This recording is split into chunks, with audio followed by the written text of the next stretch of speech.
whatever milestones that Black people make against hate, it ends up benefiting all the other people of color. I can't see what his end game is. The Republican Party is the party of racism, is the party of white supremacy, is the party of hate. This is wrong, and it needs to stop. Everybody wants to go back and drag that piece of history up, but they don't want to go back and deal with what their ancestors did to the indigenous people and to Black people in this country. You got to go. And you got billionaires talking about going to space and Jeff Bezos. Go! Never come back. I hope you get lost. This man has lost his mind. Boom! Come on, girlfriend.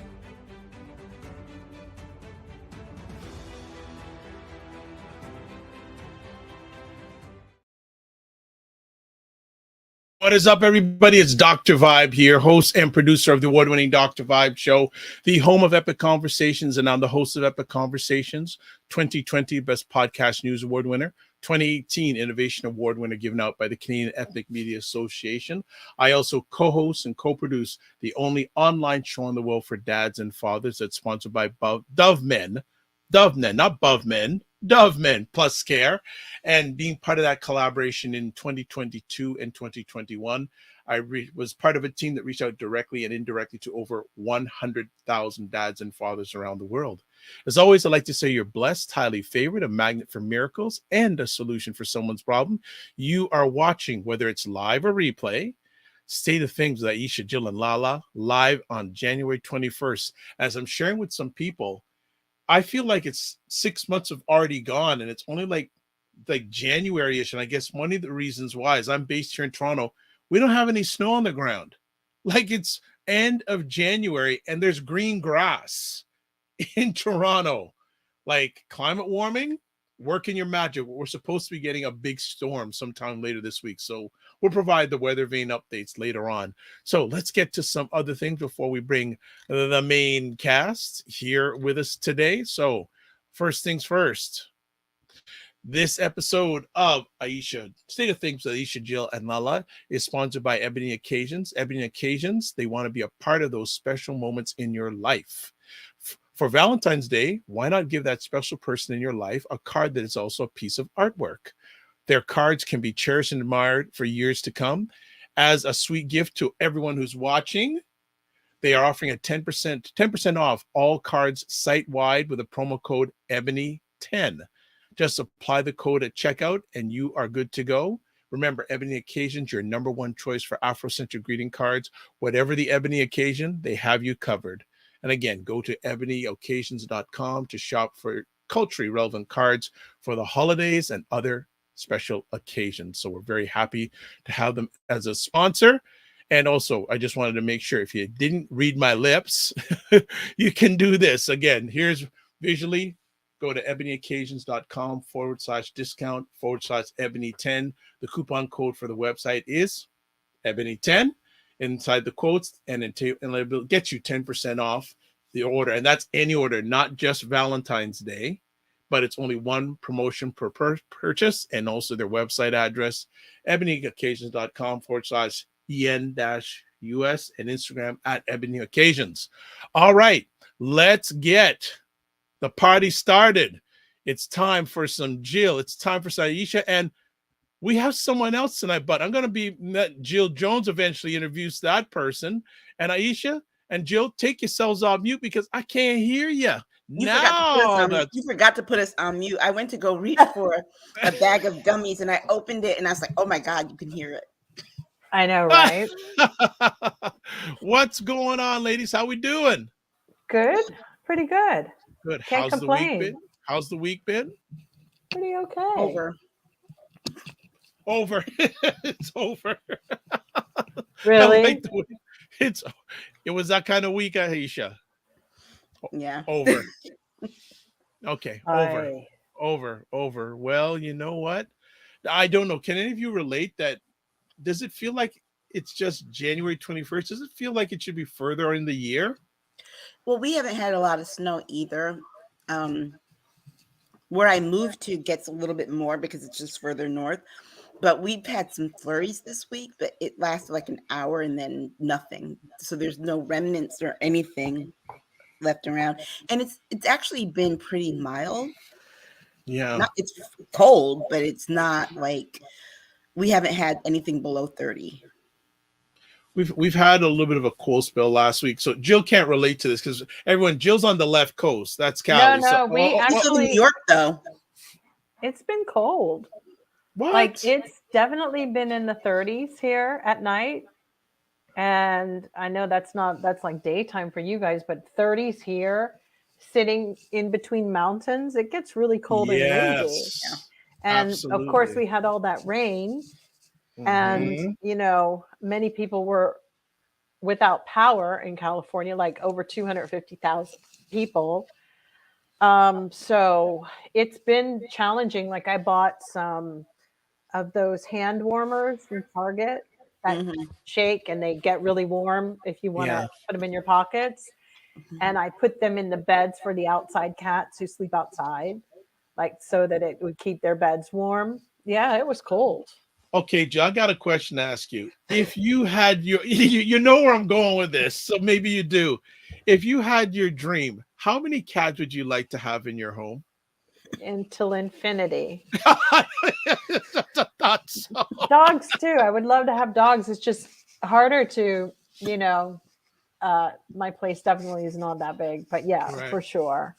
So should I start thinking of Jill Jones, the Jane Goodall of the millennium? Yeah, for sure. I'd have some chimpanzees too if I could, but they're a lot of work. They're kind of like toddlers, but I don't know if I'm ready for that. Chimpanzees and toddlers. They are. They're like the same.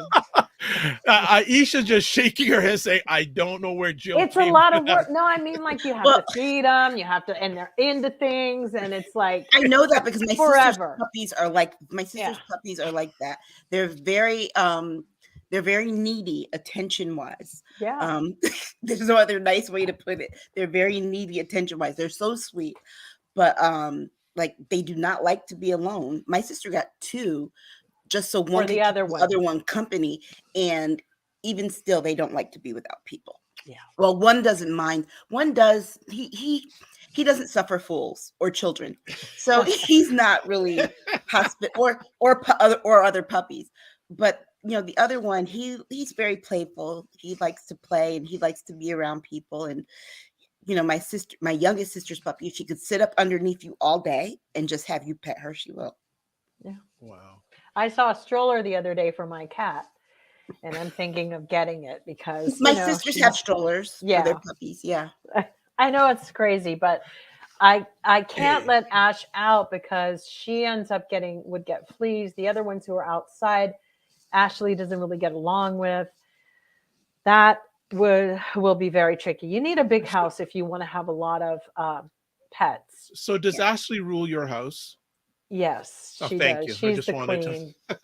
She's they have to pass the test. So right now I have all these pheromone diffusers in the house at the moment. Yeah. To make the introduction a little slower. So if I, she's not feeling well today, but if I have to take them to like the vet or any of them to start getting them to sense each other's presence and keep them calm. Stress is a real... I could go on and on for this, but yeah, I'm thinking I would like to do a cat cafe. So I'm working on that idea. Yeah. We'll see how California works. I know New York has a great one and Japan, London, but California can be like the freaking dark ages out here. Okay. Toronto has cat cafes. Yes, we do. Yes, you do. And that's my favorite. One of my favorite cities in the world is Toronto. I'm telling you. Go ahead, Aisha. No, you just reminded me. You know what I saw the other day? That's like not very far from where I live. There's a dog store. All they sell is dog stuff. Yeah. I mean, not just food. They sell like sweaters and skirts and jackets and strollers and jewelry and all kinds of dog stuff. Next time you go by there, take a picture for us, please. I will, but we do dress my sister's dogs. They do have capitalism and jackets and sweaters. I know. Well, we've warmed up everybody before we get into some things. Black Beauty is here saying, Dr. Vibe, I'm loving the new background. Well, I'm glad. Oh yeah, you got the stars. Yes, every few weeks I like to change up my backgrounds to just like change up some stuff. So that's cool. Black Beauty also says, yes, it's been unusually mild here in Ohio, generally up mid 30s, up to 58, very unusually mild. Okay, next up, Cinema Canella's in the house. Also, a cat cafe would work in California. They are a pet that fits a casual lifestyle. And for those who don't know, Pierre Dubois had him on my show 2 nights ago. Very knowledgeable about Google Analytics, data. I saw him. I was watching it. Yes. Very good show. Very informative. Thank you. So member of the doctor, and he's going to be coming back on a regular basis. Oh, great. That was really interesting because yes, we could all learn a lot about that. Yeah, he's going to be coming back, I believe, next month or the next 2. He's talking about the whole effect of digital and AI for Black businesses. Well, he might be perfect for even the conversation we're having later about just the listening devices coming from all these other countries, especially China, and what we're going to do about that. Pierre's the one who can guide us on that. Absolutely. Cinema's going, Jill, a cat cafe? Yes, you come in and you get your coffee and your tea, and I have perfect teas because I'm a tea crazy person. And then you get it in, and I'm just trying to design it and also deal with whatever they have a health group. What is it? Your health department? Yeah. Who, I mean, they were shamelessly, some of them, let's see what they're going to do. I mean, we know when the pandemic, they weren't too spiffy. Okay. But I love them so much because I don't want any trouble, but I want to have a little cat cafe, and then people come in, and if they need to adopt or want to, adopt, they can, or just sit there and calm down with a pet because your heart rate goes lower and everything is just so much, just to chill. We rarely get to have those moments. True. Well, we have a new friend joining us this evening. It's a friend of Jill's, and she regards herself as Jay. I don't know if she wants to give a full we'll say Jay. Yeah, Jay. Yeah. Okay. Hello, Jay. Hi. No, it's Johanna. I apologize. I shorthand. No problem. Do you mind if I'll update your name in the description there? It's Johanna. Okay. So Johanna, welcome. Thank you. Great to have you here. And any friend of Jill D. Jones is a friend of ours. Well, she's been very excited to be doing this with you guys for a long time now, and I've watched it. So thank you. Asked today, and I said, okay, it's a new year, so why not? Well, I know she does real estate, and I've been trying to hook her up with Aisha because they're both on the East Coast. And I thought, well, with this whole debt ceiling crisis, hell, why not? Just, it's a big stew. Come on. I think it's interesting to hear her take because some of these things impact, her in a very different way than the rest of us. Right. So especially on the business side versus our lives as well. Well, Joanna, if you hang out with Jill, you know what Jill's all about. Just a little bit. Okay. I just you want to. So Jill, do they know that you're allergic to cats? Oh, right. I am. Right. Hold on. But she loves them always. Yeah. So it happens. My sister's allergic to dogs too, and I'm so allergic. Yeah. I made it go away. I'm going to tell you, I did. I made it go away. How did you do that? I did get asthma in the process of it, but because I just convinced, I love this cat so much when she came into my life, and I'd had a cat when I was really young, but I sneezed and I always had like chest closures and stuff. And then I took Zyrtec all the time, and it's actually not good for you to have to do that. But the last time I went to the doctor, like a year ago, to do the allergy test, He said, you're not allergic at all to cats. And before it was hounds, I started to develop allergies to hounds. And then I just blamed it to moving to Los Angeles, because when you come out here, you just start to have the weirdest allergies, like to plastic or to, whatever. But yeah, after I had that one injection of botulism Botox, I've been fine ever since. I'm kryptonite. I'm not allergic to any fucking thing anymore. Oh God! No, I really. wish I had that strange. constitution, because every time I turn around, I'm allergic to something new. Try Botox one time, and then you I come do. back. I've had Botox for migraines. I Did you know. do I that actually. Joanna, what do you see? What you've caused now? Sorry, Okay, we have a lot of you history. passed running the away test. from it. You Sorry. passed the test. Just letting you passed the test. Thank you. You're welcome. All right. Well, let's get into it. We are gonna have lots to chat about, and there's even one or two things that I was thinking now we should put on, but we'll save till next week, especially since Johanna is a Jamaican. There was a story about a very prominent Jamaican this week, but we're not going to get to it this week. We'll save it till next week, or we'll be on for 4 hours. That one I actually knew about. Okay. Well, wherever you want to land in with some takes, you are more than welcome to. No, I'm happy to follow you guys' lead. All right. So let's get the party started. Ron DeSantis. Florida Governor Ron DeSantis administrator rejects African American course being taught in Florida. Who would like to talk about your favorite governor? I'm being very DeSantis. sarcastic. White boots DeSantis. I'll never forget that. Exactly, looking like the female Eminem. Yeah. I want to know who told him that was a good idea and that he looked really good. This is the problem that we have with people like him, Trump, and most celebrities who hire sycophants who tell them that they walk on water and look good even at their absolute worst. It was like he took his wife's boots, her hunter boots, and put them on.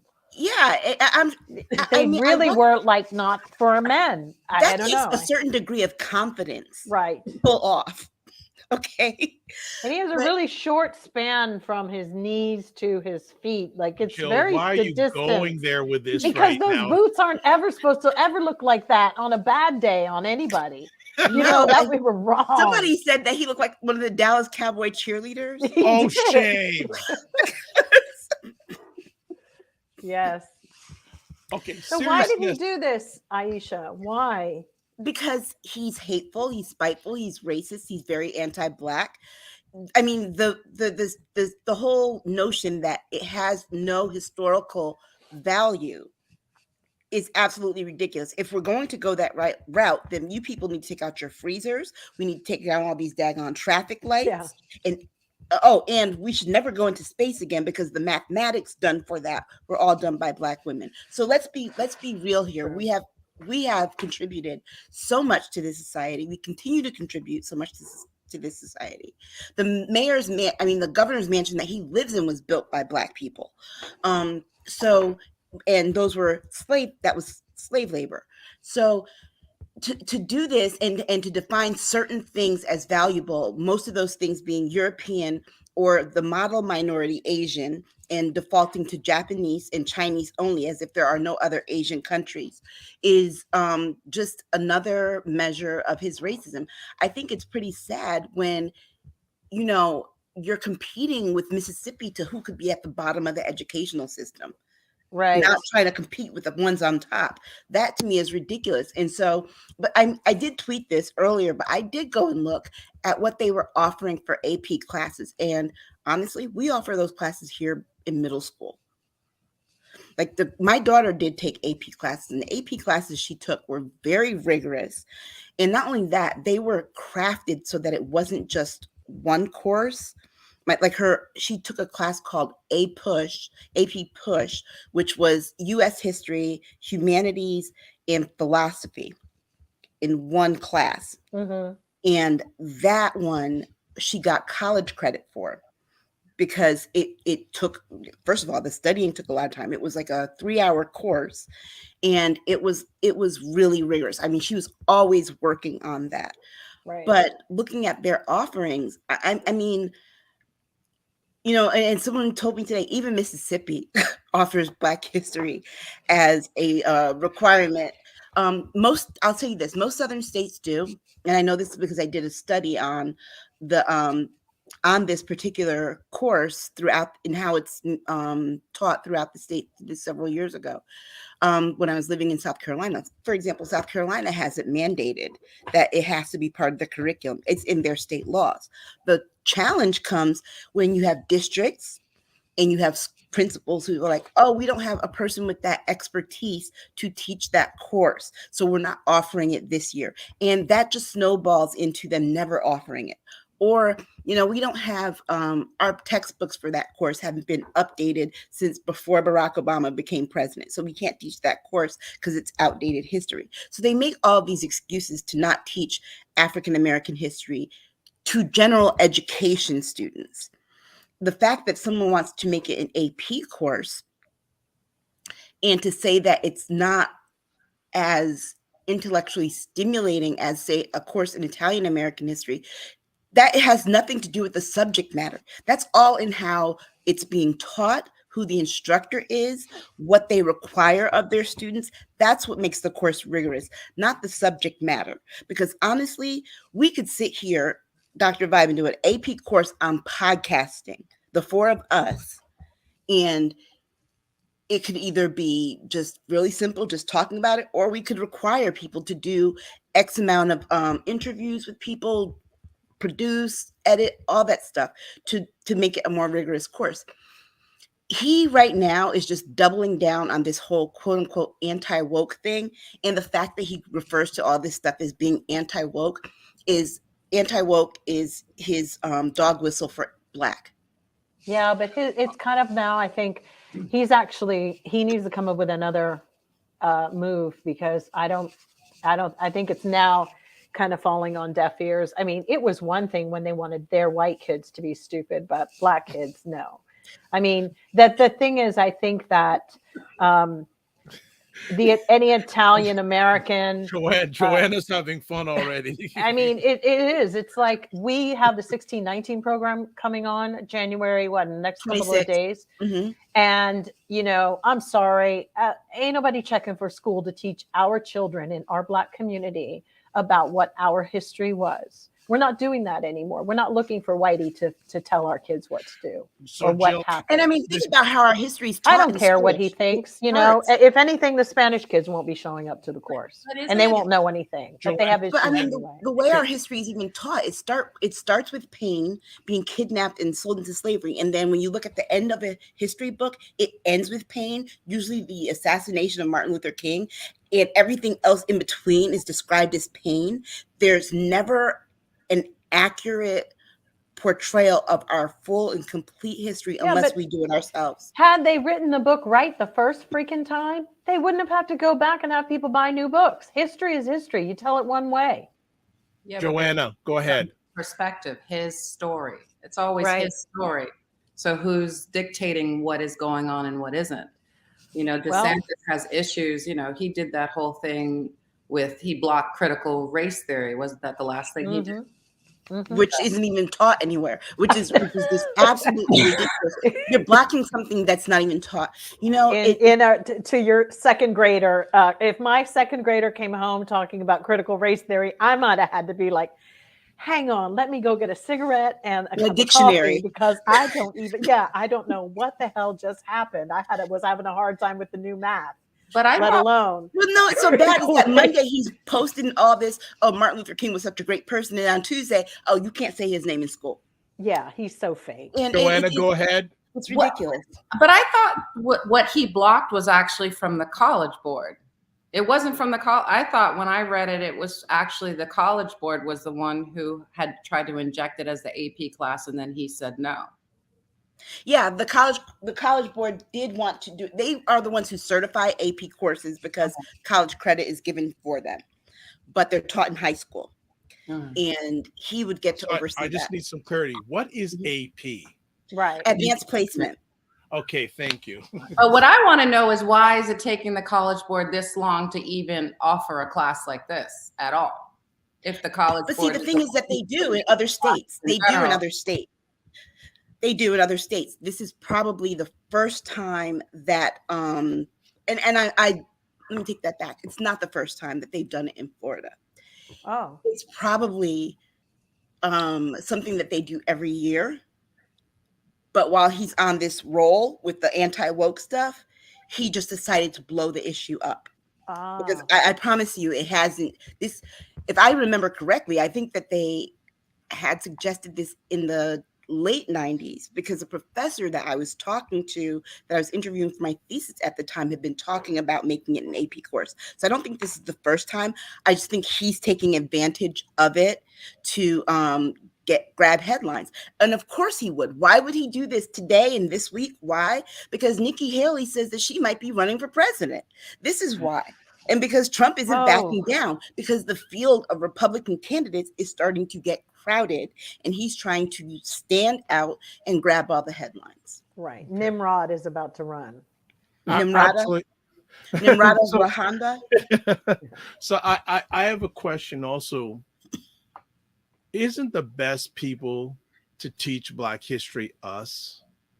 Because is the school system really doing a decent now I'm an outsider, so I don't know, but I'm just saying. Would you want Candace Owens teaching Black history? No.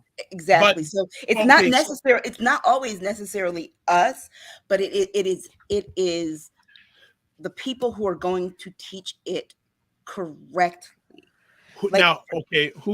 So who are the right people to teach Black history in the education system? People with degrees in Black history, because you can get them. It's not like they're not available. Yeah, that's true. Period. Or well-educated, you know. My mother taught Black history for 40 years in high school.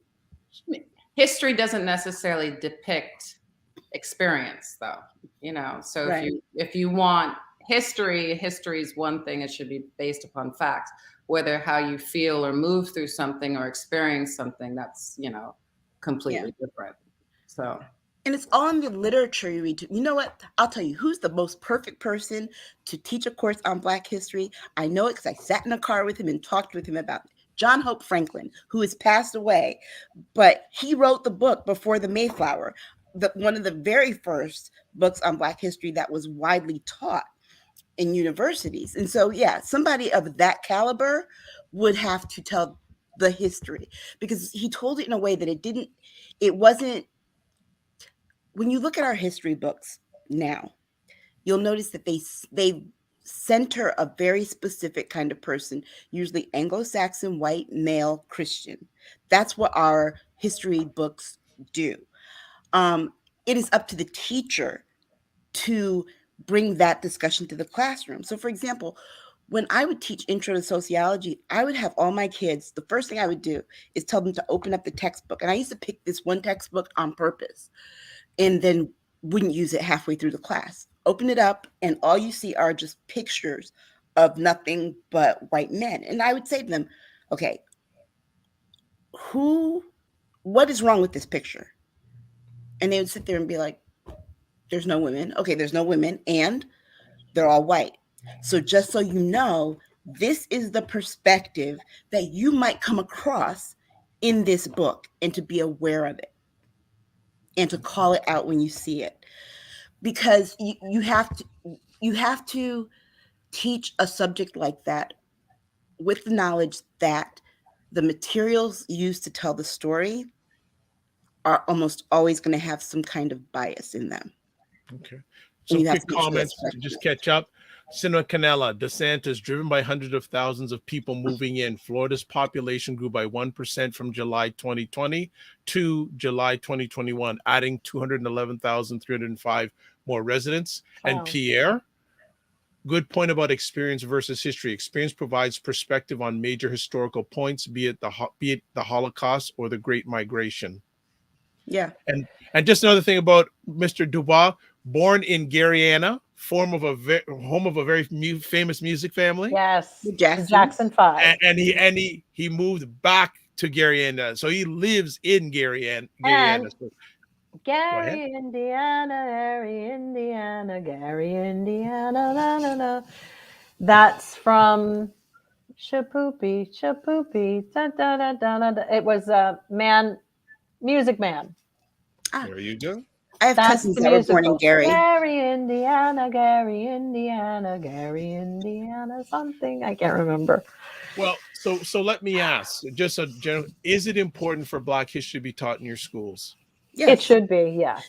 And it should be taught as a separate subject, a subject that just focuses on it, because when you do that, you're not just focusing on the historical facts, those people and places and things like that, but you also get to discuss different aspects of culture, like art and literature, and can all cultures be all those things, right? Yeah, and I think Chinese, knowing international policy, knowing all of these histories. I mean, for some reason, America's never quite gotten it. I've been abroad and had, other people from other countries know more about my country, about America, than I ever knew. So somewhere we're really behind. We don't, why does it have to just be one? What the heck is going on in school that our kids don't see how the world is connected with all these cultures? The other question is, when was the first time you knew you were Black? If you think about it. Wow. Like, when was the first time? Who told you you were? Or you know what I mean? So I don't know. In Ohio, I knew. Because someone told you. But I have to say, I didn't know anything outside of that, because when I grew up initially, my family was a Black Muslim family. So we only associated with people who were like us. Right. And then my parents also had a lot of books written by Black authors and things like that. So my recognition of it and my awareness of it as something that other people thought was negative didn't come till I went to school. I think I came from a very grassroots Black American family that, were not stupid, but did not go to college, most of them, if any. Worker bees, basically. Very, very hard life, so really kind of negative, had already settled into the bleak outlook of being Black in America. It was really hard to, I think, I think very hard workers owned their own home, kept their nose to the grind, didn't interfere with anybody else. You do your thing, I'll do mine. That kind of a Black person in America. Okay. But not on that whole, like you guys, all of, you have a Muslim background. Johanna has the Jamaican. So education was number one, like push, push, push, push. No, none of that in my thing. It was just like, are you pretty? Can you sing? Can you dance? Do you have any talent to do something? Because none of us have any money to do anything here. Wow. Okay. Yeah. Well, let's do some stuff here. Pierre says, America has a pop history perspective, a summary that glosses over some details, which shows a connection between issues. Sure. Yeah, that's very true, because the thing of it is that America is very good at living in the myth of America. So it's like, there's the promise of the American dream. Interesting quote. The promise of the American dream is available to everyone. No, the hell it is not. We're all treated equally. It's a melting pot. No, we're not, because we're still very segregated on Sundays and in our neighborhoods. American language, English is one of the most difficult languages. American English is one of the most difficult languages to learn, because it's a montage of a whole bunch of different languages. And then we have so many words that are pronounced the same, spelled differently, and have different meanings, unlike in other cultures. And so we have this, we told ourselves that, we're the greatest country. Think about it. Every time you hear a politician, I'm proud to represent the greatest country in the world. Excuse me. Why can't Kenya be great? Right. Why can't Kenya ever be the greatest? When's that going to happen? Why can't Thailand ever be the greatest? Why does it have to be America? So we have this myth that we've created for ourselves, and we perpetuate the myth by how we pass down our history. So think about it. You read a history book in this country, there's never any mention of anything bad that this country did that would make the country a bad place for people. It's always, yeah, there were slaves, but guess what? Lincoln freed them, and then everybody had all these rights. No, the hell they did not. It's like we like to gloss over the stuff that makes us look and feel good, and that is the reason why Ron DeSantis is doing this. Because if you had to teach history the way it actually occurred, some people are going to start to feel guilty about their privileges. Mm-hmm. Period. Wow. And I think that's what he's coming with fire tonight, eh, Jill? Yes, I know. She ain't playing. So before we do a reset, we are with State of Things with Aisha, Jill, and LaLa. LaLa's not with us tonight, but we have a new friend, Joanna Francis, in the house, and she's already contributed, dropping some knowledge bombs. And just want to tell people, if you want, subscribe to the Dr. Vibe Show on YouTube. And if you do that on YouTube, also push the notification button so you'll get notified of up and coming conversations. Click the like button on Facebook. Wherever you're watching this, just subscribe. And also, if you want to know about podcasting, join me on February 2nd and February 16th to I talk about all things podcasting in collaboration with Innovation Guelph. I did my first webinar earlier on this week, and they liked me for some reason, so much so they want me to do other subjects webinars, but I've got 2 more to do about podcasting. So if you want to learn about how to do some podcasting, so I've done over 4,000 of them. Maybe I know 1 or 2 things. And these ladies here, Jill and Aisha, are on, I'm going to have to take a count up how many you've been on. That would be a very interesting thing to find out how many you've been on. So they're a main reason why I'm still here. It's gotta be, true. As we say in Jamaica, true that. It's got to be more than 100, right? Way more than 100. It's got to be more than 100 because you and I have been doing this since 2017. Yeah. So I'll do some. I'll get one of my interns to say how many have they done. I'll let them tag it up because I have to go all the way back to just the all ones. All right. It's been many years. Like we should be on our way. It's been before the pandemic. Yeah, it's been a great ride. It was even before that. It was like what, 2018? Yeah, yes. Before that. I think we have about 1,000 shows in the can, don't we? Who knows? Yeah, I'm gonna get someone to count. I'm gonna get someone to count. Well, your country, because I don't live in your country, can't get their money right. Oh. Right? So there's a political standoff over the debt ceiling again. Right. Which, let's just say this has to be resolved by June. So I guess it's kind of good they're discussing it now. What's the other country that does this? There's only 2 countries where they have this debt ceiling. It's us, and I don't remember who else the other country is, but there's only 2. No one else does this. Joanna? And it was only implemented after World War I. Was it implemented because it was during the Depression and people were jumping out of windows or something? Well, I mean, I don't know. I mean, I would expect that's true because it's kind of like the Confederate flag being hoisted on the top of the South Carolina State House, or just supposed to be for one day in the last 45 years. So yeah, I think that it might have been something that was just for a period of time, and they just decided not to remove it. But here's the part that bothers me more than anything. This whole thing about the debt ceiling is very simple. Basically, we have a whole lot of IOUs and took a lot of things on credit, and it's time to pay up. And the debt ceiling says the budget can't go over this amount. Well, you know what? We need to kill the debt ceiling because guess what? Budgets vary.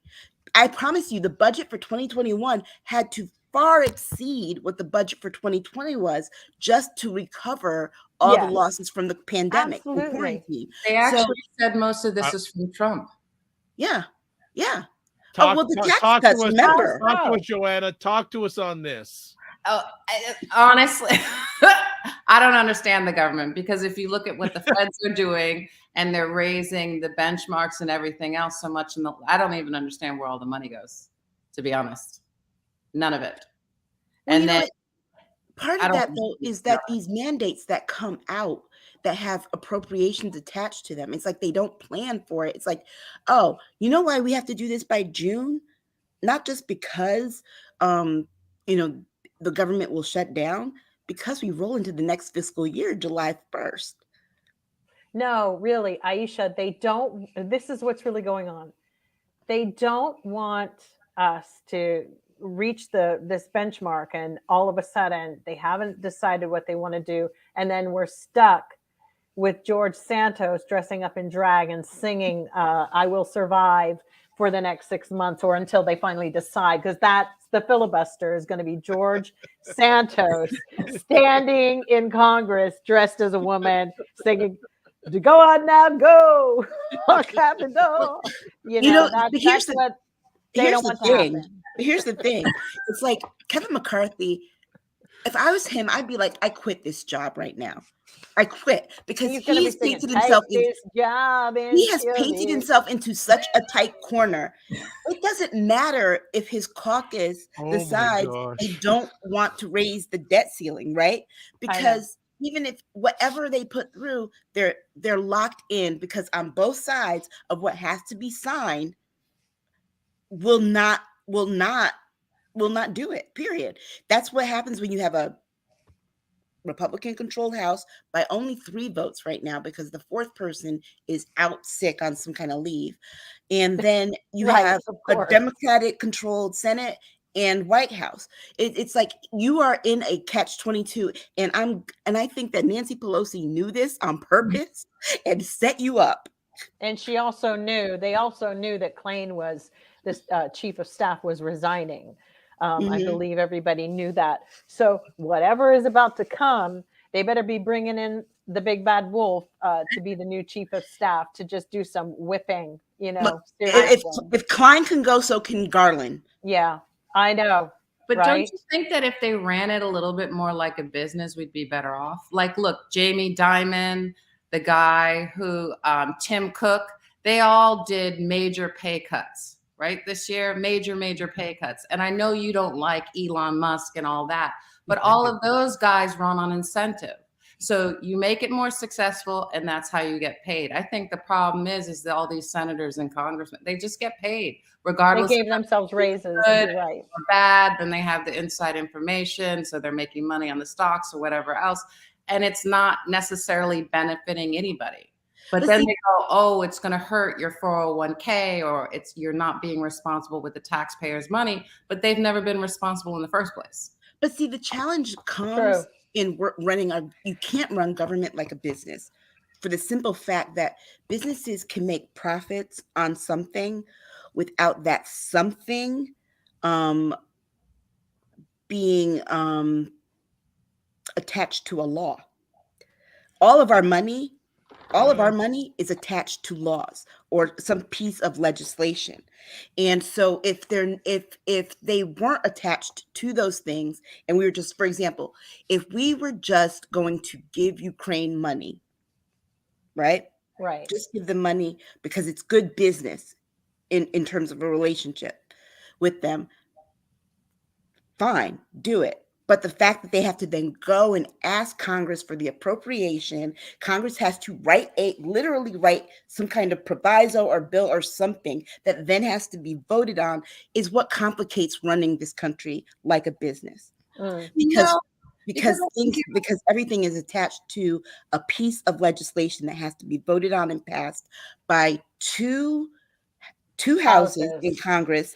Actually, it goes 3 times. It goes from the original house to for example, if it originates in the House, goes to the House, to the Senate. Senate makes their changes. They kick it back to the House. The House decides whether or not they're going to vote on it, first of all, and if they like or can live with the changes that the Senate made.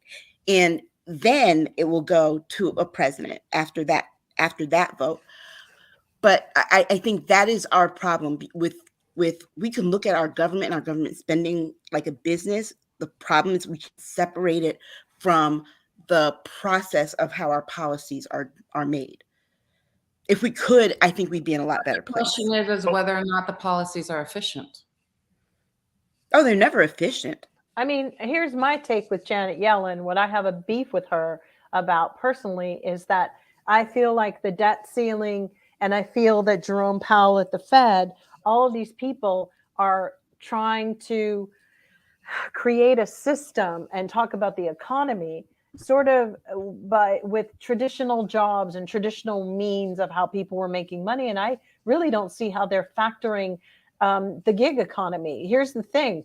Porn basically has given our country so much fucking surplus money. If I want to go on OnlyFans and show my hoo-ha anytime I want to, I walk away with bank, and I'm going to be able to go shopping and eat and sleep and live anywhere I want to.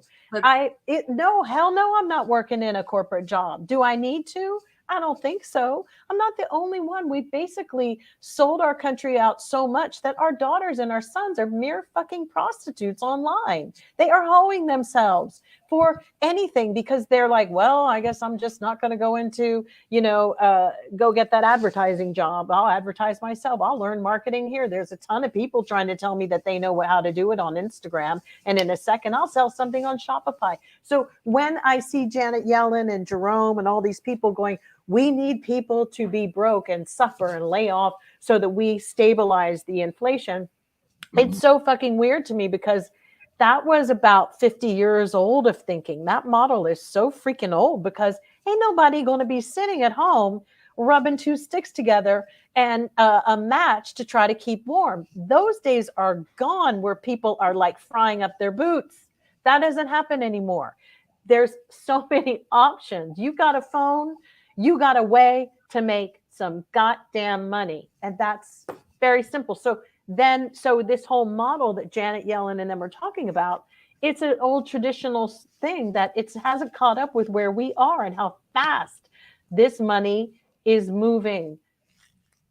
Sorry to be so long. I've got to ask, in my younger days when I had hair and was taking political science in university, I remember one of my professors asking our class that I was in at the time, who do you trust more with finances, government or business? Neither. I trust those little old ladies who are like 89 years old and have all their money buried in their backyards and retire comfortably because they have some gems when it comes to getting money, saving money, how to spend your money, how to invest your money, how to use your money.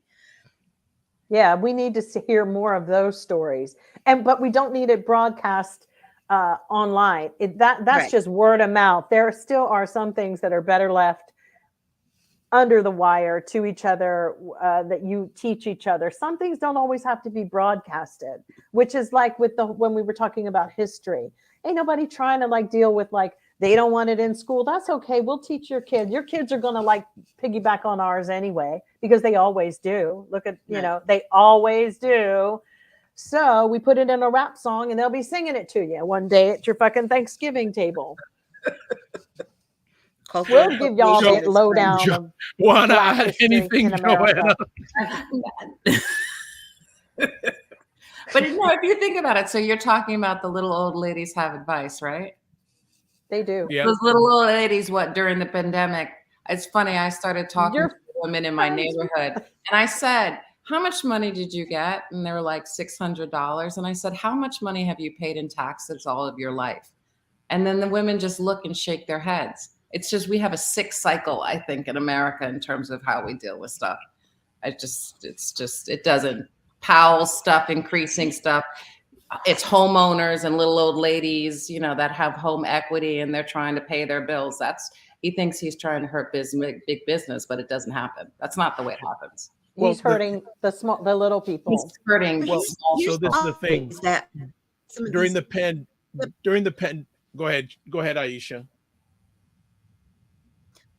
But unlike some other countries, one of our biggest problems is that we don't have any kind of gross national product that we're selling overseas in earnest. We look for the people who live here to fund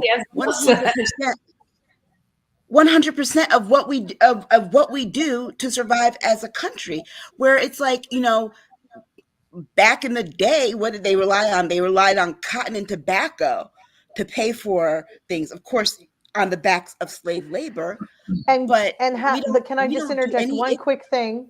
When you say that back in the days, and this is why the karma of this country is cursed, back in those days, it was a $3 billion industry. Exactly. Think about even $3 billion today is crazy. you think, oh, wow, that was a $3 billion deal. So when you think that, and those people haven't given Black people reparations, that needs to be addressed. It should never go away as a topic in America. I keep saying it. They gave the slave owners money for having to close up shop in their plantations because they couldn't afford Mammy and Pappy and Susie and Mr. So-and-so. That is horrendous. And we wonder why, and that's still kind of like feeding on other people and being sycophantic. It exists in the Senate and in Congress as well, because they go there with no money, making $174,000 a year, broke as shit. 212,000. Right now, 212. And Lauren Boebert, who couldn't even pass the GED, not once, not twice, but it took her 3 times to pass it, is worth $12 million right now after 2 years of not being allowed on any committees or anything. So where was she getting lobbying money from? Who was throwing it at her? This is disgusting. So, Dr. Vibe, I know you had something to say earlier about Jerome Powell. That pisses me off, though, about that, what we were talking about the first conversation, about the myth of America. How'd this woman go from being an assistant night manager working part-time at a McDonald's to having $12 million just for being the most vile human being that has ever walked the earth? It is absolutely insane. How did she do it? Oh, you just go into politics. People throw money at you like crazy. Our politics should not be profit. No. All right. I want to move on because we got other things to chat about, or you have to chat about. Pierre saying Jill is right. Money moves faster and people can't wait on an employer. It helps with entrepreneurship in some ways, but not everyone should be an entrepreneur. That's true. So true. And also the range of wages and expenses are greater than it used to be.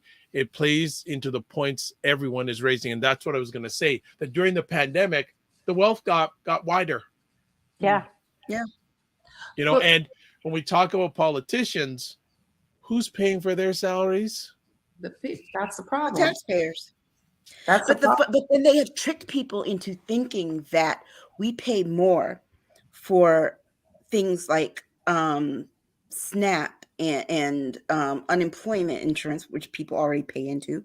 But they think we pay more for those benefits than we do in salaries. If you were to look at how much you pay in taxes per paycheck, I promise you, probably only like $0.015 is going to food stamps. A whole damn quarter plus is going to your legislators to be paid. But see what they've done in order to get solidarity in these local places in the country, these pockets. You go, well, why are they still voting for these people when they're clearly against their own interests? The rich scoop down just enough to touch the hairs on the idiots who actually are holding the jobs, like the local woman who's, filing the legislation, who's doing this.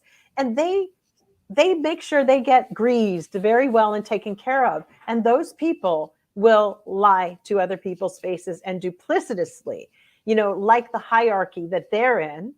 And they will become the role models for the peons, the minions beneath them, to aspire to locally. Because remember, local is your aspirational. I mean, this other stuff is so Elon Musk, all of that. That's really high up. But people respond locally, like, oh my God, I saw them out and she thinks she's everything. All of those little backbiting things, seeing Peggy driving a Mercedes, it gets people motivated and thinking they'll stay in the club voting for Republicans because they don't want to be seen as poor. Peggy's got the Mercedes. Want us to move on. Yeah, and honestly, it being Martin Luther King, the holiday on Monday, if you ever get a chance, read his speech at the conclusion of the March to Selma. When he told everybody, and go fuck yourselves. No. All you, the part where he talks about Jim Crow, crazy old bastard. Wait, the part where he talks about Jim Crow and that why people vote for against their own interests. It's like he says you have the wealthy people, white people, who told poor white people, guess what? The reason you're poor isn't because we're taking all the money. It's because of those people right there. And he makes this analogy to Jim Crow and talks about a poor father not being able to feed his kid, so he feeds him a diet of Jim Crow. Joanna, final comment, and because I saw you want to get something. I just had a question for Aisha and Jill. Yes, cotton was big business. So what is our big business now? Is it tech? I mean, no. That's the problem. We import more products than we export. So we import more than we export. We don't make anything. We're trying very hard with Biden, with his infrastructure plan and everything, was to start bringing in chips for cars again, because there's a lot of he's announcing a lot of plant development that in the U.S., opening up plants, etc. In regards to that, I'm just going to get to some comments. Regina says $16 trillion was spent on re-election campaigns in 2022. Yeah. What would happen if that $16 trillion was put to fight poverty? Oh my gosh! Just people in Mississippi could have running water. People in Jackson, even half of it, actual water, cool, good water. Let's be honest. Half of it would pulled so many people out, and they would have somewhere to live. And they would be content, but a government does not want content people. They need people. How do they spend all that money? How do they what? How do they spend 16 billion? Like how is advertising? That? Advertising. What they pay staff. Yeah. Travel. Mm-hmm. Okay. Regina a lot of it is travel. Is there data, and Aisha, you may know the answer. Is there data anywhere that charts congressional members' net worth, all of them, before and after leaving office? All you gotta do is Google them. Yeah. Well, there also was the big argument. Google net worth, and it will tell you. Yeah, there's that site, opensecrets.org. Yeah. I had an issue with Cinema leaving, and she stayed in and collected millions and millions as a Democrat, and now she's took that money that she collected as a Democrat to be an independent. I don't think that's fair. Okay. Regina also says oil products, cars, and tech are 20% of U.S. exports. Yeah. So one other thing, Regina, just so you know, you can check not just your congressional members, you can also check your local elected officials, their net worth, which I advise people to do. Certain states have mandates that if people make over a certain amount, they have to publish in the newspaper what people who work for the state are making. Knowledge. Yep. When I lived in South Carolina, they used to do that if you made over $50,000 a year. So everybody in the state knew what you made. But it's also a good eye opener because you get to see what your politicians and your representatives and all of them make. And you can also find out what they were worth before they went in and what they're worth after they leave. And you'll see, like, I know some states have full-time legislators in their state bodies. A lot of states have part-time ones. So they pay them part-time wages. Personally, I think the way that we handle Congress, because it seems like they work part-time jobs. I've never seen so many people have so many breaks, days off, and vacations. Anyone to make a full-time salary. Like the only time they were ready to work was when their money was in jeopardy. That's why I think. But you know they're about to go on another vacation before President's Day. Yeah, it's like what? That's in 2 weeks. They just got back 2 weeks ago. I know it's too much. All right, so let's stay. And Chelsea says, "Thanks. We'll look into it." Yeah. The last comment we'll make on this, I'll just say a quick thing. I wonder what the debt crisis would look like if China called it credit from America. Right. That's all I gotta say. Let's move on to China called their credit from America, the rest of the world would fall apart as well. Because first of all, we wouldn't be able to pay that debt. But if we even attempted to, we couldn't pay the debts we owe to every other country. But here's the thing. Ain't nobody going to do that. What would happen? Honestly, this is all make-believe money, guys. This is like moving around your pretend money. Let's all just decide we're all billionaires today. And I owe you $50 million, Aisha. What are you going to do about it? You know, like what a mess. Here's the thing. China long ago wiped their hands of ever getting that money back. Yeah. Because look, the interest alone, America will be paying China back for another millennium. Okay, Yeah, there so we go. it just, I mean, China's like it's like I say when you know people ask to borrow money, whether it be friends or family, make sure it's money that you don't mind not getting back in case they can't pay you back. They're That's where destroying we are right everybody now. with TikTok. Come on, That's that's where their we way are. of betting. That's where we are right now with our Okay, government. I'm gonna show something really, really quick before we move on to our next conversation topic. I just searched something online, and this is gonna be crazy. This is the U.S. national debt clock in real time. I'm trying to put it up on screen. You know, they used to have that in New York. I remember seeing the clock, and I'll be honest with you, it's really negative, and I don't like things like this around. I don't think anybody should have anything like this. It's not a great vision board. In fact, I think we should It's demand that hard the to look government at. put together a Period. vision board. Congress needs to give us citizens a vision board of how they see our country. I'm sick of this. Why should I care? First of all, too many damn numbers for me. I personally would like to see this with our legislators to see how much they're making per minute on all of their other little endeavors. I'd like to see that. Okay. That's All right. worthwhile looking at. That's interesting. I just want to put that up for a second. Let's move on to our next. And she's been mentioned earlier on. Ooh. Kristen Sinema is facing a Senate challenge by progressive Democrat Gallego after Jill's happy. And I hope so. his prospects look really, really good. He's really likable. He is. He's very Gosh. likable. He's very smart. He's very astute. He has really good rapport with the Latino population in Arizona. They love him. Mm-hmm. I think that he could beat her. Honestly, this is how I see this turning out anyway, is that she's going to be a spoiler, but not for the Democratic candidate. She'll be a spoiler for the Republican who's running and split some of that vote. And that Gallego will kind of cruise to this position. If she runs, I think she's looking for a new job over at it was one of those corporations. Mm-hmm. I don't know if it was her, but I think it was. I saw she was speaking at a World Economic Summit, and she was wearing this fur. She wore fur. I don't which know. To me said everything about her. She is. You know what? She's scum to me anyway. She's pure scum. I think she grew up in her car. See, this is what happens. No, really, her family. No, she did. They were broke as shit, and this is what happens. What kind of fucking psychopaths and sociopaths come from having to be that poor and experience people who a town or a country or a city that doesn't give a shit about you raising your family in your car.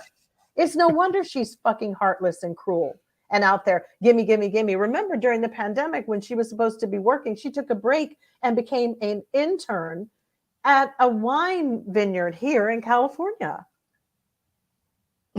She is a senator. And she, I was like, whoa. So this girl, this lady, I'm not even going to say girl, is a mess, a train wreck. But yeah, this is what happens when you raise your kids, who have absolutely nothing. A family of 5 living in a car.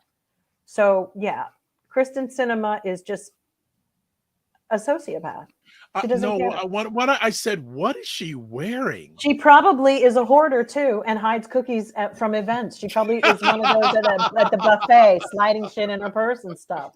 You know, she reminds me of like this girl I used to go to college with, early mid-90s, who she so badly wanted to be kind of like one of the alternative goth kids, but still enjoyed her expensive clothing and things. So she would cosplay being goth, but had a little bougie to it. So it didn't quite fit. That's what Kristen Sinema reminds me of. It's like she's like the person who's like, I must have a bathtub wherever I live. I need a bathtub. Exactly. I just have to have a goddamn bathtub. No shower will do. Because they got hosed down all the time. But this is like she's traumatized. And, it's crazy to say she's a Cancerian like me. So home is very important, security, but she can be pretty shady.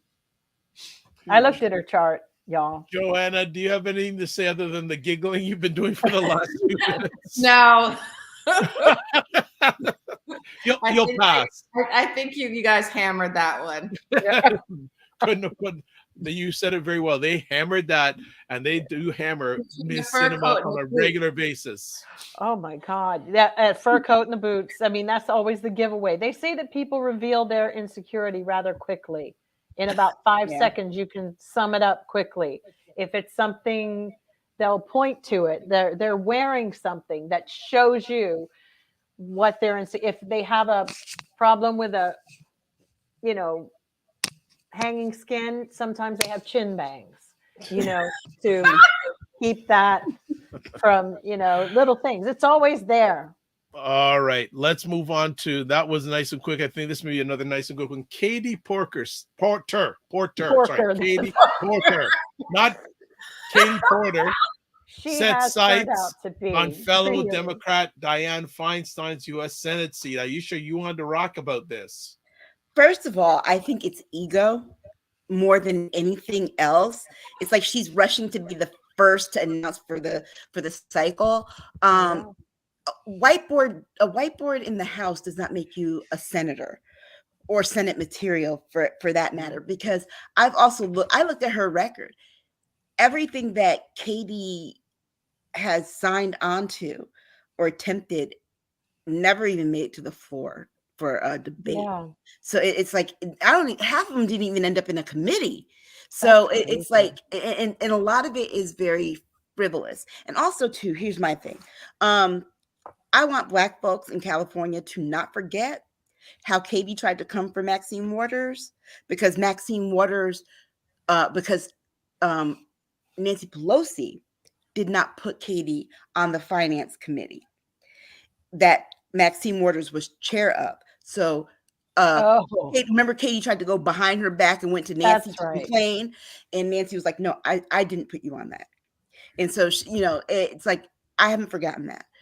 But also too, I think you've only had one session, this is your second session in Congress. You need more practice. I don't think that I think that Dianne Feinstein needs to retire, because I don't think that she's operating on 100. I don't even think she's operating on 50. I think that people in her staff are doing a lot of her work for her, because she doesn't seem like she's there half the time mentally.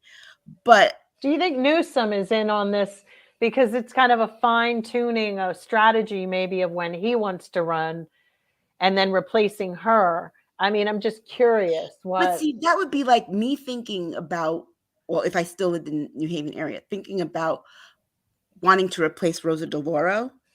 The first conversation I would have would actually be with Rosa DeLauro, because I know how popular she is. True. To find out, hey, when do you think that you want to retire? And if you want to retire, I would like to be your heir apparent. Can we link up and figure out how to navigate this and move this along?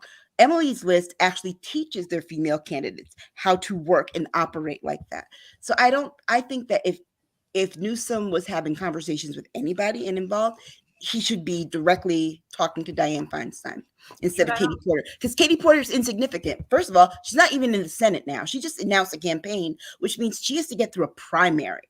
And to me, I think her Gallego announcing this early makes sense, because as of right now, there is no Democrat in the Senate. Well, we have an African-American woman who's running for that seat of Dianne too. Mary or something. Ask everybody to throw in their hat, and then she'll make a decision. And with all respect, I actually like Katie Porter. Yeah. It's not that I don't like her.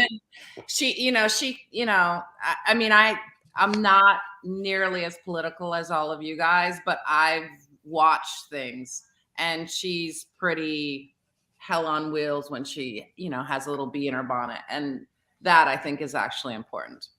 I mean, we do have some interesting things happening in California at the moment. Last night, our city council kind of shook things, that crazy LA with all their racism and stuff, they had to come correct. Did something for the tenants. There was sort of a landlord tenant thing happening with COVID Right. guidelines and people not being able to pay their rent, and they were moving into, we've had such a surplus of rents going up really, really high here, but they're going into sort of these qualifiers that if the rent increase is an crazy amount, and they have a definition of it, they're going to make landlords pay for relocating people. Oh, wow. Because, you're looking at people all of a sudden getting $2,000 rent going all the way to $5,000.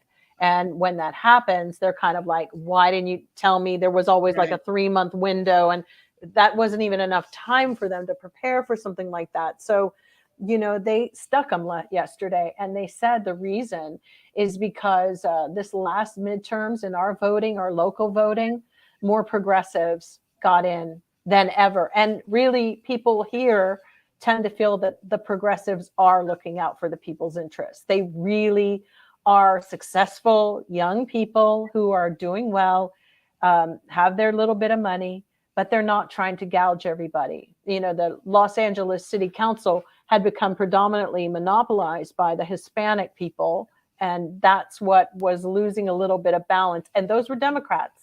I'm going to say they were fucked up, and a few Gil Cedillo still needs to go because they were the ones who gutted what happened out here. They did it, and then the Republicans came in at times and had no problem either. So Karen Bass has a lot to do here.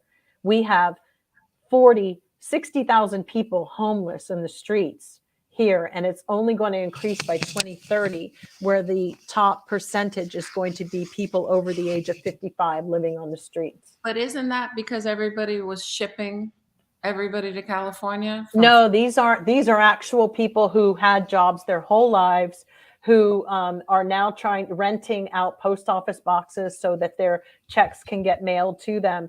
These are people who, if they get laid off at 55 or over at 60, they could no longer get rehired. And there's some real serious shit going on. They lost their homes. There were some really crazy things happening. And so this group with LA Council came hard, and they're not done yet. And I really applaud them. I was like, I have to say, when I voted this time, it's our new leadership we have to look to. I'm not necessarily looking at Democrat or Republican. I'm looking for the progressive, the person, these young people that, they might be the way. They're not all the way. You know how I feel about the squad, but I don't believe too much of a group of anybody is the best thing. What the LA City Council did was disgusting and almost unforgivable, with all the Spanish people, judging Black people the way they were. That was wrong, and it was unforgivable. Okay. I gotta say this. It's not that I don't like Katie Porter. Katie Porter is rich, by the way. I'm sorry. Well, and I've watched a lot of her when they show her in these committee hearings. First of all, we have to remember that those are committee hearings, and oftentimes they're investigations that aren't going to lead to any kind of legislation that will make an impact on people's lives. So all the talking she does and the questions that she asks some very poignant questions, but they're leading nowhere. That's the problem that I have, is like, when I see you standing at a podium in the House chamber, then I'm going to really pay attention, because at that point, when you're debating a bill, that means that this is something that's going to be voted on.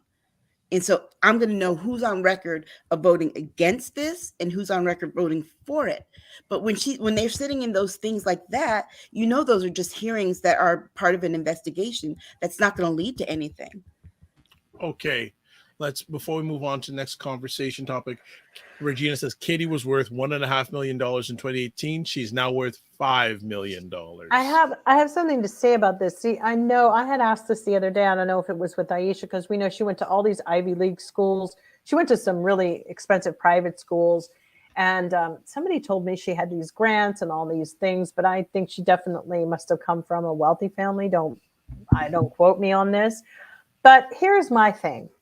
When I used to watch films like Mr. Smith Goes to Washington, when I was a young kid, I and the bill on Capitol Hill and all that kind of stuff. In my head, people went to work for the good of their nation to serve. And, stupid me, I don't ever recall in Mr. Smith Goes to Washington where he was with a lobby group and they pocketed and told him and paid him for votes and paid him for things. And, that's the part that was left out. And they need to include that in the civics class. They need to, when they do that, we're going to talk about history. They need to include how do these people make money and go in and come out richer than they went in? They're only making $212. Joe Manchin, he prides himself on his Maserati. He's too fucking old to be in a Maserati. Sorry. I can't stand it. It's always money is wasted on the old. And I'm old, but he doesn't even look good. But anyway, my whole point is we need to understand these jobs because there might be many more people who want to go in younger to do it. Why would, you're like saying you're going to serve the people. They're not serving us. They're serving themselves. No, how do you go in with more than when you went in with? That's not it. What are you kidding me? I mean, we already put age requirements on these jobs in the first place because we're trying to keep Lori Boebert has $12 million. It's disgusting. And maybe more. But also, too, people used to make money in politics, but not to the degree that they're making in the last 20 years. And that has to do with that legislation that Republicans passed with the super PACs, not having to reveal where the money comes from or even how it's being spent or even how it's being used. There's the PACs and then there's the super PACs. The super PACs have even fewer laws and rules governing their money. And this is how they're getting rich. Money's coming through the super PACs. It's not coming. So Mr. Smith didn't have the super PACs. Exactly. Yeah. They didn't have that. They didn't have super PACs 20 years ago. No. So this is something that's very recent, very current phenomenon, and it's only going to get worse. All right. I think I'll run. Black politicians too. Huh? Are the Black politicians too becoming wealthy? Or is it? Yes. Oh yeah. Everybody. So it's just okay. So that's one place everybody's kind of like on an even keel. They might not be making as much as some of these, but they're making money. Okay. Oh yeah. All right. Speaking about more politics, bitter RNC chair race roiled by questions of 45 loyalty. Aisha, you wanted to talk about this one. I just think this is funny.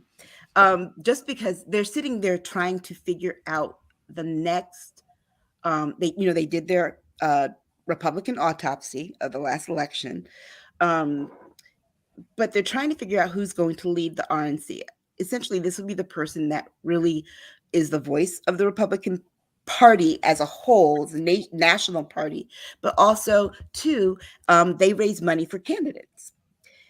They're trying to decide how beholden to Trump they're going to be and whether or not they're going to continue down that path.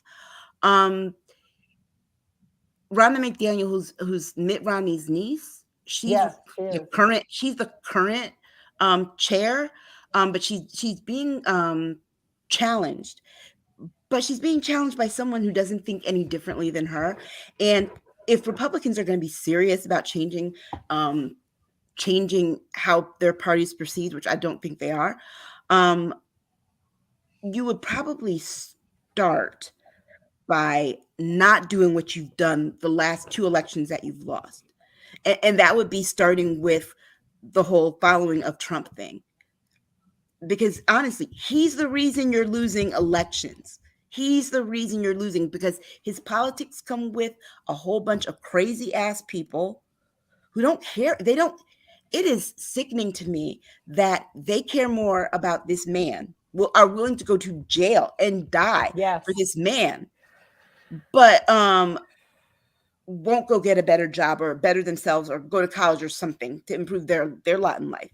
No, but they would take a bullet for Donald Trump. So there's going to have to be some kind of reckoning with the Republican Party in terms of going this route, or they're going to continue being that shrinking party that can only win elections that they gerrymander and cheat. Anyone else want to add about the RNC? No, because it actually tied into what Jill was saying earlier about porno, because didn't the attorney that represented that also represent Trump, and then won money from Stormy Daniels for Trump? Isn't there, like, I mean, it's kind of all like interconnected.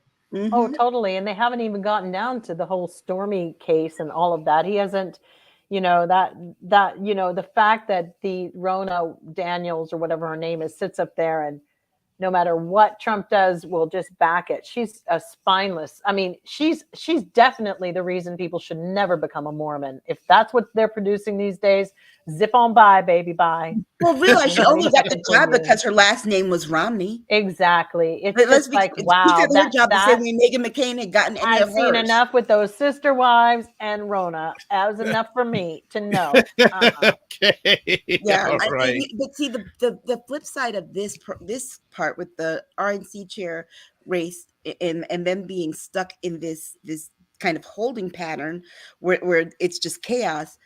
The flip side is that why are Democrats still holding on to Jamie Harrison? Well, that has to change. I'm sorry. Tom, whatever his name was, Tom Garcia, was horrible. Awful. Jamie Harrison isn't proving to be anything. That was a sympathy thing. They just gave him a job because he lost in the other race. Well, you know what? They need to stop doing this because they gave Merrick Garland a job because they're like, well, we like him a lot. I'm so okay, make him the caterer, but don't make him the head of, the DNC. Oh, I mean, right. You know what? Help him run for governor of South Carolina next time. Just don't make him the head of the DNC. I think it's going to take someone who's got a lot of energy. It's scary how unqualified people are. Who would you recommend? Like, if who would I recommend?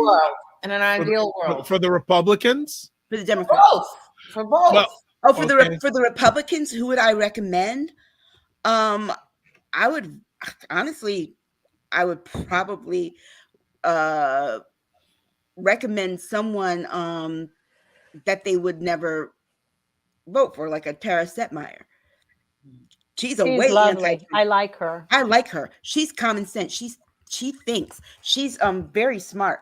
I don't think they would ever elect her because she's going to speak her mind and she's going to tell them everything that they're doing wrong, that they have been doing wrong, and that they're just by now just being offensive on purpose, and it's disgusting. On the Democratic side, honestly, I can't see anyone out here now who would drive me to be like, yeah, that person. Aside from, I gotta say, Wes out of Maryland, if he was not governor of Maryland now, and he won and he was just inaugurated Wednesday, he would be a good person. I think I see him on the presidential primary track, probably 2032. Okay. Let's just catch up here. So Jill, I think this too, that movie was made in 1939, but Senator Payne in the movie definitely shows that there was corruption was present back then too. But here's the interesting thing. Even in movies, we used to hold the amoral accountable, and it was like a shame that Mr. Payne existed. Now we have more Mr. Paynes in Congress, and they've made it okay to take money like that the same way. That doesn't exist. Once we started having films where people started to identify with the Joker or the antagonist, that actually became a problem. There's nothing aspirational once you start admiring darkness. There's something wrong with that. That's just not the way light makes things grow. Darkness actually suffocates and inevitably kills. But don't you think they always admired darkness based upon certain things that happened? No, if you look at the old movies, look at anything Jimmy Stewart was in. That was something slavery. Good, but I mean, but look at this. Even in the last 50 years in politics, the politics has gotten darker, and even in the last 15 years. Think about it. Richard Nixon died in the 90s, right? Right. He died in disgrace. Remember, after he resigned, he rarely came out. You rarely saw him anywhere because people knew to be ashamed of horrible things that they did. People aren't ashamed of horrible things they do. No, he would have been given a TV show if he'd have done that on TikTok and hope it gets them followers. Right. He would have had a TikTok show. and been a big celebrity. You know? Even his own party turned against him at All that right. point too, and were like, "You got to go." So you Let's think move we're forward. regressing? Oh, he just said democratic socialists. That's not true. They aren't democratic socialists. Let me just use the real term. This is, democratic socialists, they are not. That's somewhere like Germany has democratic socialists. That is a perfect, in fact, the country is known as being democratic and socialist. Like that is it. So when Americans start conjugating words and putting things together here, it's always a new kind of newfangled twist. It makes me sick because, communism has turned into, one thing, and then there's capitalism. But I'm here to tell you, we have a problem with capitalism. It is actually, and anybody with the right mind will know, we really need to check this because it's a little bit out of control. The greed and the money makers are, running the show. Okay. I mean, if we're gonna say that this whole thing about they're not Democrats, they're democratic socialists. Well, I wish they were democratic socialists, to be honest. But the flip side of it too, then, is that Republicans aren't the party of small government because they want government in every aspect of absolutely. But their stupid telling followers you what to can't do with see your it. body and whatever. Right. So don't fake the funk like, oh, the other party doesn't do this too. They're the biggest. Oh, but Aisha, it's a small probe that they think they're wavering. Please. Okay, Regina says, what if any impact will Murdoch losing 1.6 billion for promoting the election was stolen be on Fox? I don't think any. Nothing, because he's going to be dead. He's really not going to live forever. I mean, honestly, he might get over 100, really, but no. Father Time is ticking for Murdoch. Okay. I agree with Joe. I don't think that he doesn't care. I don't think he doesn't at this point. He doesn't care. He closer. It's funny for his kids. He's closer to death than he is to redemption. Yes. And they need to rein him in. Actually, let's look on the flip side. I know you talked a little bit about it. Should the Democrats be looking at new leadership for, and also who should that be? Like I said, yes, and yes, and yes. And at this point, if the party insiders can't get it together, then you need to put this to a national vote and let the members at large, the public, decide who it is and who we want to see push this stuff through, because you all have been making really terrible choices going back to Tom, whatever his name is. Right. We do need new leadership. I think that it is something that we need to familiarize ourselves with so many other people and really take the time to start really reading about them, looking at them, investigating and doing more research, and not just the people that are getting the most press on it. It's kind of in every area, and talk to your friends and talk to people in different community sectors. But I think the community will be the one that could turn it on its ear. It's like if you change your community, and which therefore starts to change your judges, that's where Trump really got us with 900. But I know that Biden has been appointing some judges too. I don't know at what count he is, but that makes it, he's been doing a fair amount as well, which is good, but it's going to take a minute. But things like reversing the EPA regulations that Biden never went back in and flipped that. Remember, we were all up in arms about what Trump got rid of the EPA shit. Damn, the regulations. And now ain't nobody it's like, dude, I thought you were going to do that on the first day. Fix that. Fix what we had to maintain our margins. We got to keep maintaining that. When we lose that and go back in, this is all they do is they sweep the floor out with, that's all these idiots are going to do in the House. I never knew that the House of Representatives was going to could be as powerful as they are. This was the first time after what's going on. I had no idea that they are. Remember, it is the only branch of government that holds. I thought it was the shitty part. I'll be honest. I thought being a senator was better than being a congressman. Sorry, call me a fool or ignorant. No, I did. They're the ones but that now I've decided that they are really kind of scary, and we took for granted them. I don't think I'm alone in this. Well, the least powerful, if you look at the three branches of government, the least powerful, even though there are certain privileges extended to that office, really is the presidency. Yeah. Because when it comes to determining whether laws and things are unconstitutional or not, well, we leave that to the Senate and SCOTUS to check it, right? And when it comes to the money of the country, that's the House. The president basically, I think the more we learn, just gets to be a figurehead. Like for me, when people go, oh, the Constitution and oh, the forefathers. Look, the forefathers were a bunch of drunk, Puritan, freakazoid, slave owners. I don't really give a shit what they thought at this point. They weren't clear. They were vague as fuck. They weren't just straight up like, no this, no that. That's why we have the problems. I believe also, I'm so upset that I think that the Tower of Babel happened in America. Screw y'all can keep thinking it happened in the Bible somewhere.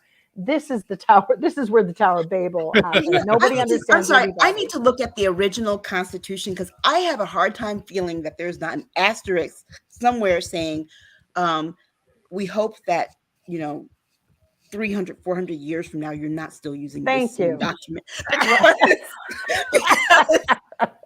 Wow. Okay. Because I think that if any of them came back to life now, and wait, this is the same. There's some amendments yet, but this is the same Constitution that I'm with you, Aisha. You didn't guys see this? Still using it? You didn't revamp it? Huh? Joanna, go ahead. Oh, I think it's the 14th, or Will Smith did it, and then a lot of people were, and they were kind of breaking down it was recent. Did you guys didn't see that? Oh, where he played it was called Emancipation? No. It wasn't actually a movie. It's actually him breaking down the importance of the Constitution and the amendments and how it impacts. Girl, I ain't seen nothing he did since the slap. Yeah, no, it's not like a movie. It's breaking it down, and then it's actually was really good. You should watch that. You'd like that, actually. I've had several classes and things where I've had to read the Constitution. I just sat one day, every 2 years or so, I sit and I actually read it because I think that if I'm going to talk about it at some point, I should at least know what it says and be refreshed of what it says. There are a lot of people who quote the Constitution and have never even looked at it. I was looking at it 2 weeks ago. But it amazes fascinating me when you start looking at it. It is, and it amazes me that some people are well, I have First Amendment says free speech. Actually, the First Amendment says speech that is free of retaliation, specifically from your government, freedom of religion, and freedom of the press, and freedom to congregate. They forget all of the things. They don't even know all of the things that it covers. They don't. And so, even with their Second Amendment, they think that the Second Amendment just covers the right to bear arms, but it also is the amendment that establishes a military. There are so many parts to each amendment that people think they have a solid grasp on all of them, but I cannot make it right in my head that when they sat down to do this, that they didn't think that, look, we're just starting this off. Eventually somebody's going to come and update this because times will change, right? I mean, I have a hard time thinking that they didn't have that conversation because that's how we act. We act like the Constitution is infallible, should never be this, should never be that. Whatever, we find it's infallible all the time because we're constantly having to amend it. If it was a perfect document, it wouldn't need so many amendments. All right, let's Regina's going. Gavin Newsom, a good presidential candidate or not? I love Gavin Newsom. I agree. I think he's good. I think I'd like to see him and Wes on a ticket together. Okay. Yeah. Leon says, what do y'all think about the critical race theory? We talked about that at the beginning of the show, so you're going to have to watch the replay. We went in a deep dive into it, so sorry about that, Leon. That's why we do replays. And he also says Continental Congress laws are hidden. What does that mean? I have no idea. So, Leon, you may want to give us a further take on that as we move on to our final conversation topic. And Jill brought this to our attention. investigation reveals the presence of secret devices in government vehicles. Yes. There was an article about they're finding these things and bits and pieces in the UK. And a lot of times they think it's because of recycling or different, but they're spying devices and they're coming back from China. And so they're in our devices. They were in Raspberry Pi, which is a keyboard computer in the UK, sold in the UK. And so what's interesting is that, because Biden has opened up this whole industry where we're going to be manufacturing chips and all of this kind of stuff, you've got to remember that every time we start manufacturing things, what does China do? They counterfeit. So that was another thing. China always counterfeits whatever. It doesn't matter what you're doing. They just have been doing handbags, shoes, and CDs since God knows when, which is why they were the first to actually destroy the music industry, by the way, because they counterfeited people's stuff so much. The first. And you make no money over there with your music, but you make money with advertising and endorsements. That's the only way, the China way. And sadly, America's kind of fallen into the China way, and it will kill all creativity, everything. So basically, they've been putting listening devices in all of their products, which is another reason why you have to watch what you're buying from China. I think it's unrealistic for us to even think, because they're spying on people. Exactly. I think it's unrealistic to ever. And we are too. But and we are too. Also just watch what we're doing. Think about how ingrained China is into our daily lives and everything that we do. We talked about them owning so much of our national debt, right? So it's. You'd think that as much the as article the people refers here, to UK, but it's here. We know it's here. It is here. It's here. It's and like it becomes our competitive. phones, our computers. Think about it. I always wonder how. Is it just here or is it like everywhere? Does that happen in Canada too? Like, is it, because you talked about the UK, is it them everywhere or is it them like just targeting the US? Well, the article specifically targeting everybody. UK, but I think that they're targeting everybody. Right. Because, because I often wonder, there are times where I will sit and think something to myself. I'll go to my phone and open the Google app because I want to look something up, type the first 2 words, and then it tells me exactly what was in my head. And I'm like, how are you doing this? Is there like a chip or something in my head? Or I'll say something to my daughter and then go look it on my phone. And that came up on my computer. And I don't use that stuff. Like, I don't have any talking anything, and that's interesting that you say that because I noticed that too. Well, it's very interesting because, and I brought this up the other day, and it's come up again. Back in 2004, Frontline, which is a great documentary series on PBS, did a documentary called "Is Walmart Good for America?" This is 2004. Wow, and it's funny about China's dominance over America when it comes to economics. And long story short, it highlighted during the documentary that back then, and I don't know, is the company still around? Say Rubbermaid, is that company still around? Rubbermaid's still around. Yeah, it is. Okay. So Rubbermaid had a product they wanted to get into the Walmart distribution system. And they did the presentation to Walmart, and Walmart said, we can't carry it because the price is too high. And then Rubbermaid said, so what should we do? Walmart said, go to China. So that's 2004.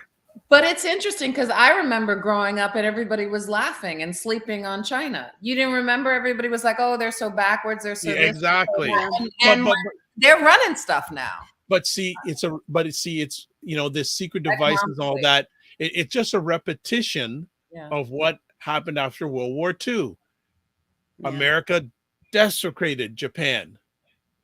And then in the 70s, Japan became an economic powerhouse. Yeah. America was going to Japan for cars, automobiles, electronics. Now it's just changed. It's now China. Yeah. So it's no surprise. The secret devices in government vehicles, that's no surprise. No. The American government's been spying on Americans for years. I'm sure here in Canada, it's the same thing. But the interesting thing is, remember that the data that they start collecting, you've got to wonder, like, oh, it doesn't mean anything. But at some point, it will be profitable for somebody to blackmail you, to TikTok, whatever it may be. TikTok has been accumulating so much information on people. But yes, indeed, it's horrific that we even have to. There's some idiot not far in my neighborhood who's got a drone. And every time I keep saying, if it keeps flying over here, I'm going to pick up a big old rock and I'm going to like break that shit, because it's like, it's too much. And every day after his little life, he comes at 7:00 and I see this blue thing going through the sky. And I'm like, you come over here anymore. I'm like Goliath, David and Goliath down there. But no, it's really, that's it. And, we know a lot about our neighbors. We could, there's patterns people have, you see them, and we haven't been connected, and we're in oblivion to think that somebody else isn't watching us. That's really crazy, because they are. Joanna and Aisha, why do I see, I'm going to see a video of Jill throwing tearing up someone's drone. Jumping on it. Something tells you that in the next few weeks, Jill's going to come on and says, I did it. Those are pretty invasive. I really do feel like they're pretty invasive. They're weird. I just don't vibe with a drone flying around. But I do think that we have to watch that we're in this capacity where we're going to have self-driving cars, or cars that will have the capacity. And with China making fake chips and all these different things, just anybody, it can get into anybody's hands and become really dirty. Well, on that note, we are done, family. I think we've covered a gamut of things. We left some things off, but next week we'll bring some more stuff up. Joanna Francis, thank you for sitting in. Yes. Hopefully you will return. Definitely. Yes. It was fun. Jill's been asking me for a long time, and I'm like, good. But it was good. Well, and Leon says something here. Even smart TVs are spying on you. It's true. Very, really very true. Well, we won't ask for contact information, Joanna, because you're brand new. But what we always like to do is, before we finish off, we ask our ladies to give contact information. So first up goes to Jill Jones. Yes, I am at, on the screen, Jill Jones. Yeah, I guess that's me. Jill D. Jones. And we miss LaLa so much. Just want to send her a bunch of love, big kisses. Let her know we're thinking of her. Absolutely.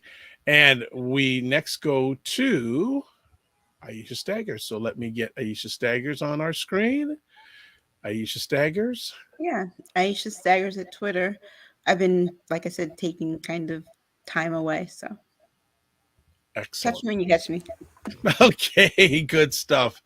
And myself, you can catch me at website, the DRVIBESHOW, email dr.vibe@the DRVIBESHOW.com, YouTube, Facebook, and LinkedIn, The Dr. Vibe Show, Twitter at DRVIBESHOW, and on Instagram at the DRVIBESHOW.